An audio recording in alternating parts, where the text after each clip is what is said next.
Haryana real estate regulatory authority से याचिकाकर्ता को बिल्डर्स से अब रिफंड मिलना नामुमकिन हो गया है, क्योंकि सर्वोच्च न्यायालय ने हाईकोर्ट के फैसले पर रोक लगा दी है। इस मामले में सर्वोच्च न्यायालय का जब तक फैसला नहीं आ जाता तब तक याचिकाकर्ता दुविधा में है कि उनको बिल्डर्स से रिफंड कब और कैसे मिलेगा। हरेरा रूल्स को लेकर मामला क्यों पहुंचा सर्वोच्च न्यायालय और इस मामले में सर्वोच्च न्यायालय ने क्या कार्रवाई की है, इस बारे में खास बातचीत की हमारे सहयोगी अनिल कुमार ने हरेरा बार एसोसिएशन के अध्यक्ष एडवोकेट कमल दैया से। हरेरा रूल्स को लेकर मामला सर्वोच्च न्यायालय पहुंच गया है। ये पूरा मामला क्या है, इस समय मेरे साथ है हरेरा बार एसोसिएशन के अध्यक्ष एडवोकेट कमल दैया। इनसे जानते हैं। जी दैया जी, देखिएगा मामला बेसिकली इसमें इशू इन्वॉल्व है रिफंड को लेके।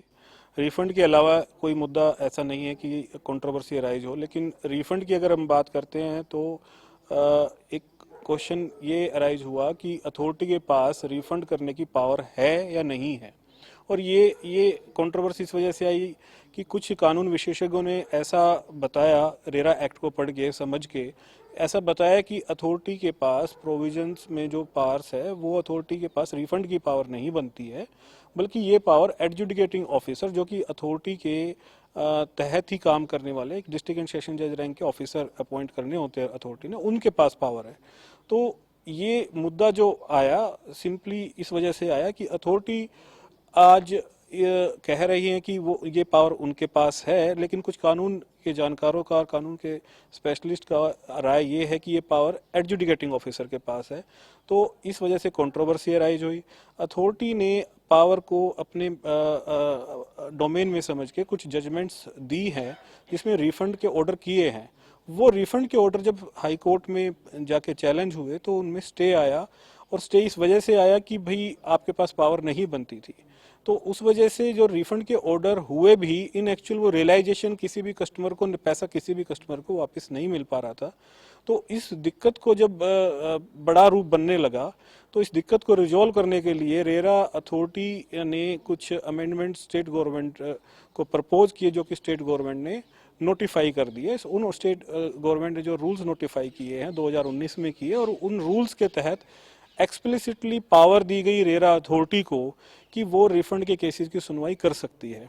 अब ये एक बड़ी रोचक चीज़ निकल के आ रही है हमारे सामने कि सेंट्रल एक्ट है रेरा, जिसमें कि स्पेसिफिकली पावर्स की बाइफर्केशन कर रखी है, और एक सेंट्रल एक्ट के वो डाइल्यूट किया जा रहा है रूल्स के थ्रू, जिसका सबसे बड़ा नुकसान आम जनता को भुगतना पड़ रहा है। वो लोग जो बिल्डर्स के हाथ में आज तक एक्सप्लॉइट होते आए हैं, फर्दर वो रेरा के पास इसलिए आते हैं या आ रहे हैं कि उनको जल्द राहत मिलेगी, क्योंकि कानून नया है, टाइमलाइंस के हिसाब से फैसले होने चाहिए इसमें। तो वो फैसले भी हो रहे हैं लेकिन एक्चुअल रियलाइजेशन नहीं हो रही है। तो कहीं ना कहीं लोग बहुत इस प्रॉब्लम को फेस कर रहे हैं, जिसकी वजह से रेरा के ऊपर लोगों का आज के डेट में विश्वास थोड़ा डगमगा रहा है, क्योंकि ये कंट्रोवर्सी की वजह से लोग ये समझ नहीं पा रहे हैं कि केस में आगे कैसे बढ़ा जाए। तो कंट्रोवर्सी यही है जिसमें कि रिफंड का जो मैटर है वो रेरा अथॉरिटी डिसाइड करेगी या एडजुडिकेटिंग ऑफिसर करेगा।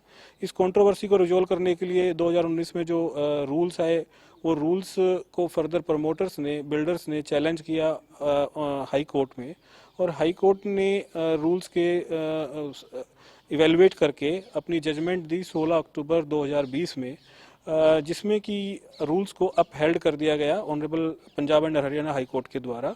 मीनिंग देयर बाय उन्होंने ये कहा कि अथॉरिटी के पास पावर है रिफंड के केसेस के सुनने के लिए। बट फॉर्चुनेटली कहूँ अनफॉर्चुनेटली कहूँ, वो जजमेंट फर्दर चैलेंज की गई बिल्डर्स के द्वारा ही ऑनरेबल सुप्रीम कोर्ट में, और सुप्रीम कोर्ट ने उस जजमेंट को स्टे कर दिया कि नेक्स्ट डेट 23 फेब है। तो अब देखने वाली बात है कि ऑनरेबल सुप्रीम कोर्ट एलओटीज को क्या राहत दे पाएगी। हम सब भी इसी बात का वेट कर रहे हैं। दैया जी, जिस तरह अभी आपने कहा है कि एक कंट्रोवर्सी क्रिएट हो गई है रिफंड को लेकर, इससे वकीलों के काम भी प्रभावित हुए हैं क्या? जी हाँ, जब कोई भी एक्ट जो सेंट्रल एक्ट है, जो कोई भी एक्ट को अगर स्टे आ जाएगा और एक बहुत बड़ी कंट्रोवर्सी अराइज हो जाएगी, तो डेफिनेटली, क्योंकि वकील अपने क्लाइंट के लिए काम करते हैं और क्लाइंटों का अगर विश्वास उस एक्ट पे या उस अथॉरिटी पे, उस मैकेनिज्म पे ही नहीं रहेगा तो डेफिनेटली वकील का तो काम होगा, क्योंकि उसका काम उसके क्लाइंट से चलता है। अगर क्लाइंट नहीं आएंगे तो वो किसी भी कारण से, और ये यहाँ पे तो कारण बड़ा अपेरेंट है और वैसा कारण है कि जिसकी वजह से वो लोग सफ़र कर रहे हैं। जिन लोगों के पक्ष में फैसला हो भी गया है वो लोग भी उनके फ्रूट्स को चेरिश नहीं कर पा रहे हैं, और ये मैसेज लोगों तक जा रहा है कि रेरा एक बहुत इफेक्टिव रेमेडी नहीं है। तो इसकी वजह से वकीलों पे भी बहुत ज़्यादा प्रभाव पड़ रहा है। ये थे मेरे साथ हरेरा बार एसोसिएशन के अध्यक्ष एडवोकेट कमल दहिया। इन्होंने कहा है रिफंड को लेकर कंट्रोवर्सी क्रिएट हो गई है, जिसके चलते ये मामला सर्वोच्च न्यायालय पहुंच गया है और इस मामले में अगली सुनवाई 23 फरवरी को होगी। इसके साथ साथ इन्होंने ये भी बताया कि हरेरा रूलों के चलते एडवोकेट के काम पर भी फर्क पड़ा है। Anil Kumar, total news, Chandigarh.